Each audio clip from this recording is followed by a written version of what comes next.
দেখেন গাইস, এই দেখেন রোকেয়ার গায়ে ওর ভাগ্নে হচ্ছে কি করছে, রোকেয়া কি করছে? হ্যাঁ? লাখ টাকা রেখেছে কে? কি করছে? হ্যাঁ? দেখেন তো, দেখেন না কে? আল্লাহ, পায়খানা করে দিছে, ওই দেখেন কি করছে, দেখেন আল্লাহ। হ্যাঁ? ঘিনে লাগছে, তোর তোর আশপাশে আসন যাবো না। গন্ধ বাড়িছে। সি সি সি। আল্লাহ, এই দেখেন এখানে গোছা রাখছে, পায়খানা ওর জামার মধ্যে গোছা রাখছে। আর কিরম অনুমতি লাগছে এটা কথা? হ্যাঁ? আমার তো ভালোই লাগছে। আমি অনেকদিন ধরে একটা আশায় ছিলাম যে এই একটা ভিডিও করবো, যার ভাগ্নের গায়েটা কবে হাগে দেয়। লজ্জা, মুখটা খুল। কি কি সুন্দর, আমি কি সুন্দর একটা সেন্ট যে বাড়াই রোগের গা দিয়ে এখন।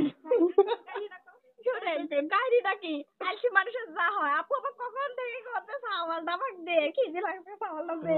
আমি আলসির ঘর কত উঠা আচ্ছা, লাগতেছে দিবাইলা আর হাইয়ে গন্ধরা লাগছে কিরকম এখন? এই সুন্দর দাদা তুই আগে গোসল কর, যা। তুই আগে গোসল কর, গোসল কর, গোসল কর, গোসল কর। আল্লাহ, অনেক ধরে আশা ছিলাম যে একটা ভিডিও আমি করবো, আজকে পেয়ে গেছি, যা। ওই তো করতেই দিবি না, এর আগে একদিন হয়েছিল, করতে না, আজকে আজকে ধরা খাই গেছে, যা এখন তো গোসল দে, যা।